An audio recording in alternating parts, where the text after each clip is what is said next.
Alright guys, today we'll be working on the Chevy Silver, what was that? Oh, no, sorry guys, hang on. So today we'll be working on the Buick Lucerne and the fuel delivery systems, like the fuel injectors and the fuel pump. Alright, let's see if this thing will actually start.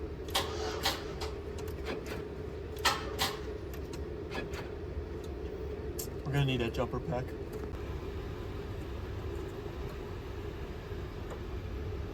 Ah, there's your problem right there.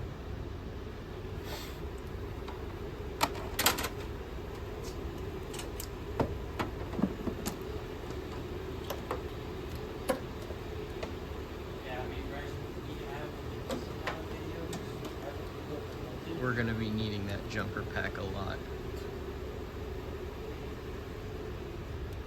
No worky. Perfect. Here we are inside the Buick. We got the top on hooked up, and as you can see on the screen here, in blue we have the fuel pump relay command. So right now, the key on, engine off, it's off. Here is pulse width modulation on the injectors. This is just from the last time I had it running. And then in purple is short-term fuel trim. So see, when I start it, these two, well, this one you'll see your fuel trim immediately, or your pulse width modulation immediately. Short-term fuel trim you won't see immediately because it takes a second for it to close the loop. And then as soon as I start it, you'll see that command go on. So there's the fuel pump on. That's just chilling for a second, and then you're going to start seeing the purple data when it closes the loop. But you can see here the computer pulse width modulating the injectors. So there you can see the car close the loop. So now the short-term fuel trims are active. So here I just wanted to point out real quick the fuel pump and sender on the wiring diagram. You've got the motor here and then the level sensor here, which those are all in one connector, and that gets its power from the fuel pump relay up top and its fuse. And then over here with the fuel pump, like you saw, is the fuel tank pressure sensor. So back there you have these two connectors, one for this unit and one for the tank pressure sensor. So to find the fuel pump in the Buick, first you're gonna come over here to the glove box and you'll find the trunk release switch. And we come back over here to the trunk and you can see the fuel pump is right there. It's fairly easy to get to. We're in the car again, and if you look on the top on screen under active tests, you can command the actuation of the fuel pump. So the engine's off right now. So as soon as I press on, it'll run the fuel pump. So you might be able to hear that. I'll turn it on for just a second. So you can hear it goes commanded value on, and then in the back seat, the fuel pump is behind the seat, so maybe you can hear it. That's the fuel pump turning on and off. All right, on this Lucerne, the fuel pump relay is this one here in the back seat. You can tell that that's it because if we turn the fuel pump on, you hear it now. Well, you hear the relay click. If we pull this, now it no longer does it. All right, so now we're gonna start the car with the fuel pump relay off. As you can see, it's off right now. And we're gonna start it right now.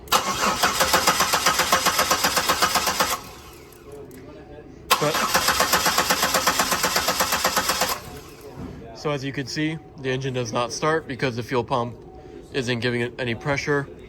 So there's no fuel getting into the cylinders and to the injectors. So here in the engine bay, you can see fuel rails on this side and on that side there. So here's the fuel hose that comes up from the tank, from the pump, to this crossover tube, runs to this bank and that bank.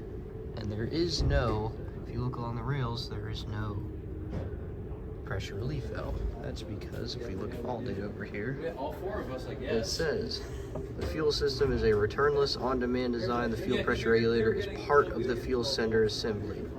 So the pump in the tank has the regulator on it. Also, while we're looking at the injectors on the engine, you can tell that it's port injected. Your rail is right here, and your injector goes right into the intake manifold right above the cylinder head here.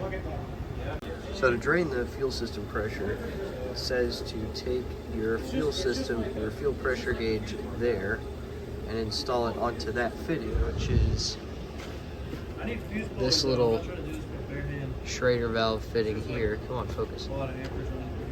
That on the fuel rail. And then that little gauge has a valve on the side of it that you drain off into a tank. So that's how you're supposed to do that. So let's see how we do that. Alright, so here's the diagram for the fuel injectors on this car. You can see that they're all there and they all run to the PCM. They are controlled through the PCM. And then this pink wire runs to that fuse over there, so they have power all the time. Alright, so here we have our fuel injector connected to our ohm meter. So you can see it reads about 12 ohms, 11 ohms, which is a bit high, so that means it's not a peak and hold injector, and that's also within spec. So come over here to all data. Fuel injector resistance, 11 to 14 ohms. So that means our fuel injector is in spec.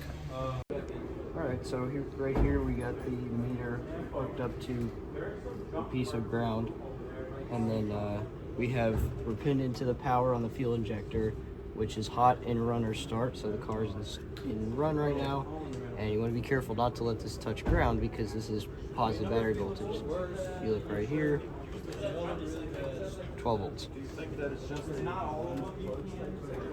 Alright, so here we're wired in to measure voltage drop. We got positive to battery positive for safety, and then we got ground over to the injector ground side, the control side. And what we're seeing is about 0.3 volts at idle, so can you rev it up? Hey, can you rev it? You see that voltage drop increase. You see that voltage drop increase as the pulse width gets wider as you get more injector on time where the injector has a good ground, where it closes the ground. Alright, so here on the Lucerne we're hooked up to ground and to the control side of one of the injectors, which is the ground side. And we get these nice, lovely waveforms like you'd see with a traditional injector. And I'm already zoomed in on this. You can see right here, that's your battery voltage. Right here, it drops that down to ground. So that's the duration that the injector is held open. And then you have your voltage spike up to here about, well, let's see. Well, anyway, up to 70 or so volts. If you look over here at the data stream, you can see the pulse width. I've got short-term fuel up on there for kicks. But you can look at the pulse width, and the pulse width here, about 3.9, 4.0. So if he revs it a little bit, hey Miles, can you rev it a little bit?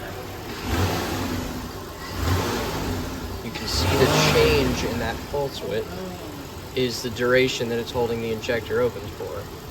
So at idle, that's like,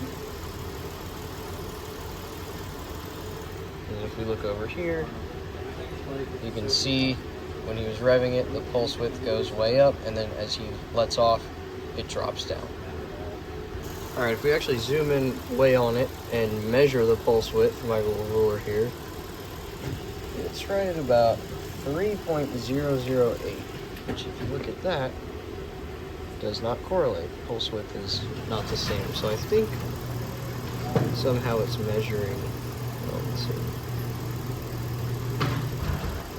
all the way over to the far edge. I mean, that's about 3.8 right there. So it must be measuring the entire waveform, I'm not sure. About 3.7, 2.8. Alright, so we have our pulse width data here on our picoscope. And then we also have our short-term fuel trim and our pulse width measurement on the scan tool right here. and we're gonna hit the car with some propane. It's a little hard to see. If you're watching this from the advisory board, we need more scan tools. All right, so you can put some propane in the intake.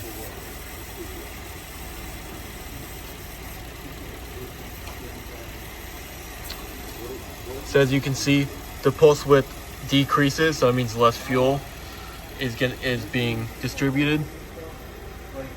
And you can see the fuel trim going all the way down. So right now it's running lean, and the pulse width on the scan tool goes with that.